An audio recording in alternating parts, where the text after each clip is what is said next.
विशेष पुरुष वर्ग हनुमान चालीसा का पाठ कोई साल भर से करता है, कोई 2 साल से पूरा मतलब कोई तो आजीवन ही करता है। देखने में आता है कि फिर भी वो परेशान है, जबकि हनुमान चालीसा में लिखा गया है कि होए सिद्धि साखी गौरीशा, यानी कि हनुमान चालीसा के पढ़ने वाले के जीवन में निश्चित रूप से जो भी वो मांगेगा वो सत्य सिद्ध होगा। इसके साक्षी गौरीशा यानी कि भोलेनाथ हैं, गौरी के ईश हैं। तो फिर ऐसा क्यों होता है कि हनुमान चालीसा पढ़ने के बाद आप दुखी हैं, परेशान हैं? आज ऐसी 5 चीज़ें बताऊंगी आपको, 5 महत्वपूर्ण चीज़ें बताऊंगी जिनको आप यदि करते हैं तो ध्यान दीजिए ऐसा क्यों हो रहा है आपके साथ। और दूसरी चीज़ कि यदि 5 चीज़ों में से कोई भी चीज़ आप नहीं, 5 चीज़ें मैं सिर्फ आपको उलझाने के लिए नहीं बता रही हूँ कि आप सिर्फ इस वीडियो को देखें, उलझें और समझें नहीं। इस वीडियो को देखने के बाद आप समझ जाएंगे कि हनुमान चालीसा का लाभ क्यों नहीं मिलता है। जबकि आपको पता है तुलसीदास जी सामान्य पुरुष नहीं थे, उन्होंने श्री राम तक के दर्शन किए थे। हनुमान जी तो मतलब उनके भक्त थे, लेकिन उन्होंने श्री राम जी के भी दर्शन किए थे। अब उनकी वाणी यदि कहीं पे गलत साबित हो रही है, गलत सिद्ध हो रही है, तो क्यों हो रही है, हम उनको गलत कह नहीं सकते। तो कमी हमारे में है, स्वयं हम गलती करते हैं, इस कारण हमें पूर्ण फल नहीं प्राप्त हो पाता है। तो दोस्तों, हनुमान जी की पूजा कलयुग में कहा जाता है कि बहुत महत्वपूर्ण है। जैसे स्वर्ण के प्रति व्यक्ति लालायित रहता है, ठीक उसी तरह यदि व्यक्ति हनुमान जी के लिए लालायित हो जाता है और बिल्कुल जिस तरह बच्चा एक मचलने लगता है, उस तरह से हनुमान जी को पाने के लिए या फिर अपने जो भी कार्य हैं उनको पूर्ण कराने के लिए। देखिए, मैं ये तो नहीं कहूँगी कि आप कुछ मांगिए मत, क्योंकि ये कलयुग है, हमें बहुत सारी चीज़ों की आवश्यकता पड़ती है। कभी मुकदमे में फंस गए, कभी बच्चे को नौकरी नहीं मिल रही है, कभी खुद का व्यवसाय अच्छा नहीं चल रहा है, खुद को नौकरी नहीं मिल रही है, बच्चे का विवाह नहीं हो रहा, अनेक समस्याएं, यदि जीवन है तो समस्याएं हैं। तो ऐसा क्या करें, किस विधि से पाठ करें? महिला पुरुष कोई भी कर सकता है इस पाठ को। नियम बस ये होगा कि शुद्ध सात्विक रहिएगा। इस अनुष्ठान में बंधकर यदि आप ये पाठ करते हैं तो ब्रह्मचर्य का पालन करना होगा। क्योंकि देखिए, आप जब कोई पाठ करते हैं और कुछ पाने के लिए करते हैं तो आपको नियमों की आवश्यकता होती है। ये चीज़ आपको हर पूजा में लागू होगी। और जब आपको कुछ पाना नहीं है, आपको सिर्फ भगवान को प्रसन्न करना है, तो किसी भी नियम को आप आवश्यकता बिल्कुल भी आपकी नहीं है। आप किसी भी नियम में बंधने की बिल्कुल आवश्यकता नहीं। आप सामान्यतया कोई भी पाठ कर सकते हैं, कोई पूजा कर सकते हैं, लेकिन आपको क्या करना है, हमको क्या करना है, हमको पाना है, भगवान से लेना है, उन्हें प्रसन्न करना है। तो ऐसे में हम उन नियमों में कामना परक जब हम पूजा करते हैं तो नियमों में बंधना होता है। अब चलिए दोस्तों, एक चीज़ आपसे कहना चाहूँगी कि यदि आपको वीडियो अच्छी लगती है तो मैं कैसे जानूँगी? वो आपके जो लाइक होते हैं, कमेंट होते हैं, मुझे उससे पता चलता है वीडियो आपको कैसी लग रही है। और वीडियो अच्छी लगे तो जो है चैनल को सब्सक्राइब कर लीजिएगा, वीडियो को लाइक कर दीजिएगा। मेरा नंबर है जिस पे किसी भी प्रकार की ज्योतिषीय सलाह, जैसे कि कुंडली वगैरह दिखाना हो और ग्रहों संबंधित कोई समस्या है, तो आप इस नंबर पर संपर्क कर परामर्श ले सकते हैं। सबसे पहली चीज़ कि आप कितने दिन से हनुमान चालीसा पढ़ रहे हैं। यदि किसी, एक बार फिर कहूँगी आपसे, थोड़ा सा समय आपका ज़्यादा लूँगी और यही कहूँगी वीडियो में अंत तक बने रहिएगा।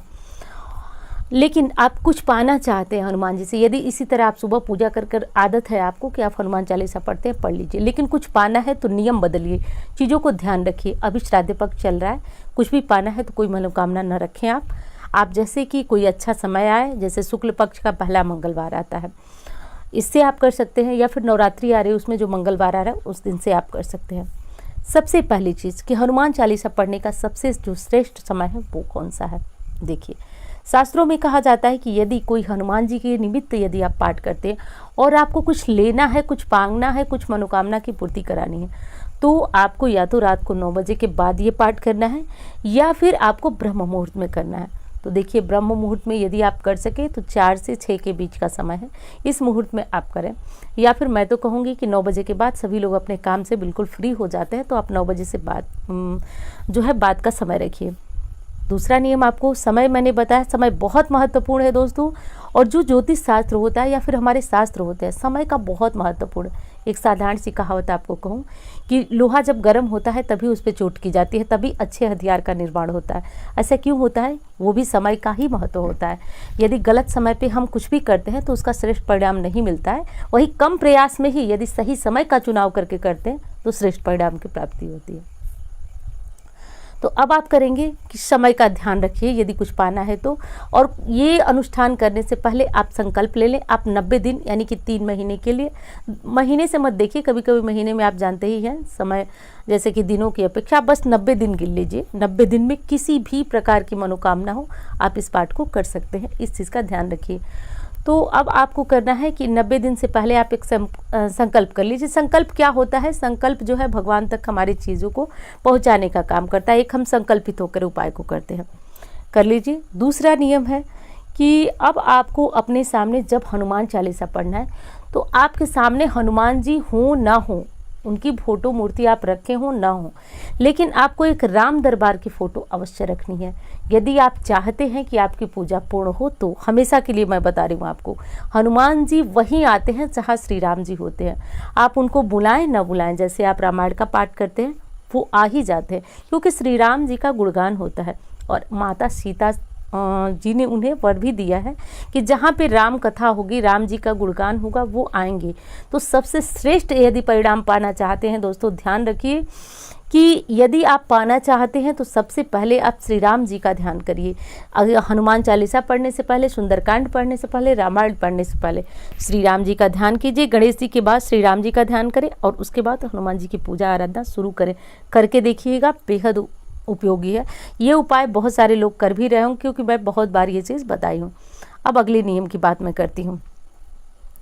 हनुमान चालीसा का पाठ आप यदि बहुत तेज करते हैं तो आपको इसका कोई श्रेष्ठ परिणाम नहीं मिलता है। और ये मेरा कथन नहीं है, जितने भी नीति शास्त्र एक शास्त्र है उसमें पाठ करने की विधि और नियम के बारे में बताया गया है। तो उसमें ये चीज़ बताया गया है कि जब आप किसी का गुणगान करते हैं, मतलब गुणगान देखिए हनुमान चालीसा में है क्या, हम हनुमान जी के गुणों की प्रशंसा करते हैं, वर्णन करते हैं। शिव जी के चालीसा में क्या है, हम उनके बारे में उनका वर्णन करते हैं, उनको प्रसन्न करने की कोशिश करते हैं, उनका गुणगान करते हैं। और जब हम ये बहुत तेज़ से करते हैं तो उसका कोई श्रेष्ठ परिणाम हमें नहीं मिलता। आप खुद सोचिए, कोई आपकी प्रशंसा कर रहा है और बहुत जल्दी जल्दी, इतनी जल्दी कर रहा है कि आप उसको सुनने में भी असमर्थ हैं, तो आपको इसका श्रेष्ठ परिणाम नहीं मिल पाएगा। ध्यान रखिएगा, मेरे समझाने का बस यही अर्थ है।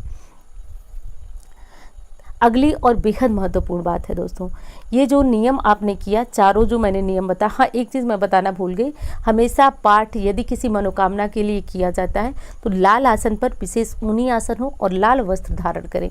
अब कोई महिला जो कि लाल वस्त्र नहीं पहन सकती हैं तो वो परेशान ना हो, जिस रंग का वस्त्र उन्हें चाहे वो पहन सकती हैं।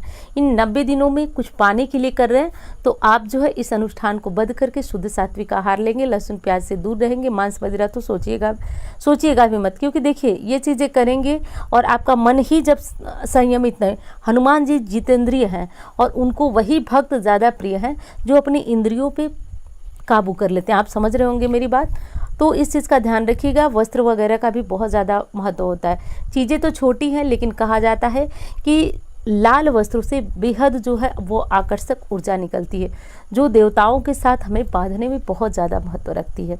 ये कर लीजिएगा।